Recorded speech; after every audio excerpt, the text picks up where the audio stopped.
ఎన్నికైన మన కదిరి నియోజకవర్గ మండల కమిటీ మెంబర్లు గాని, అనుబంధ సంఘాలు గాని, కదిరి నియోజకవర్గ కన్వీనర్లు గాని మొత్తం అందరికీ పేరు పేరున కృతజ్ఞతలు తెలియజేసుకుంటూ, ముఖ్యంగా మన పెద్దలు చెప్పినారు కేసులు పెడితే మనము ఇబ్బంది పడతామని.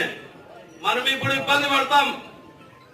తర్వాత నిన్న చూసినారు జగన్ సార్ డైలాగు, అది నేను చెప్పకూడదు, పెద్దలు అది చెప్పొద్దని చెప్పినారు, ఏంటంటే అది మాట్లాడొద్దని చెప్పినారు. కాబట్టి నేను కూడా మీరందరూ చూసినారు కాబట్టి చెప్తానా, అదే డైలాగ్ 2.0 అంటే అదే పదే పదే విలేకరుల తానా మన మాజీ సీఎం గారు ఎందుకు చెప్పించినారు, ఆయనకు వినపడక కాదు, 10 సార్లు అది క్లోజ్ కావాలా, అప్పుడు అర్థమవుతుంది అని.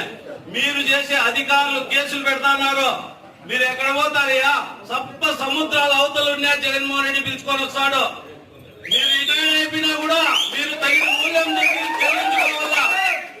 ముఖ్యంగా కేసులు ఇప్పుడు మనం 20 పెట్టా కూడా మనము 88 దాటుతానే మన కేసులన్నీ మాఫీ అయిపోతాయి, మన సీట్లన్నీ ఎత్తిపోతాయి.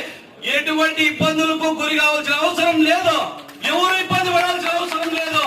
మనము ఎవరు కూడా, నేను ప్రెస్ మీట్ పెట్టాను అల్జీర్లో, ఒక నాయకుడు మాట్లాడితే ఏమన్నాడు, జగన్మోహన్ రెడ్డి గారి గురించి మాట్లాడినారు. దానికి నేను ఆయన అడిగిన దానికి సమాధానం చెప్పినా. నాకు డిపార్ట్మెంట్ నుంచి ఫోన్ వచ్చింది, రెండోసారి నువ్వు ప్రెస్ మీట్ పెట్టద్దు అని. పెట్టకపోయినా నేనేం భయపడలే, బజార్లో కూర్చొని ధర్నా చేస్తా. నేనేం భయపడిన, 20 కేసులు పెట్టా. 2014 నుంచి 19 వరకు 18 కేసులు పెట్టారు నా మీద. ఏమైనాయే? ఇవి కూడా అంతే. ప్రతి ఒక్క కార్యకర్త కేసులకు భయపడకుండా మనమందరము ధైర్యంతో మీకు ఇచ్చిన పదవులను, మీ మీద పెట్టిన నమ్మకాన్ని మీరందరూ లోకల్ ఎలక్షన్లలో ప్రతి ఒక్కరూ సైనికుడై మన కార్యకర్తలకు ముందుంది మంచి కాలము.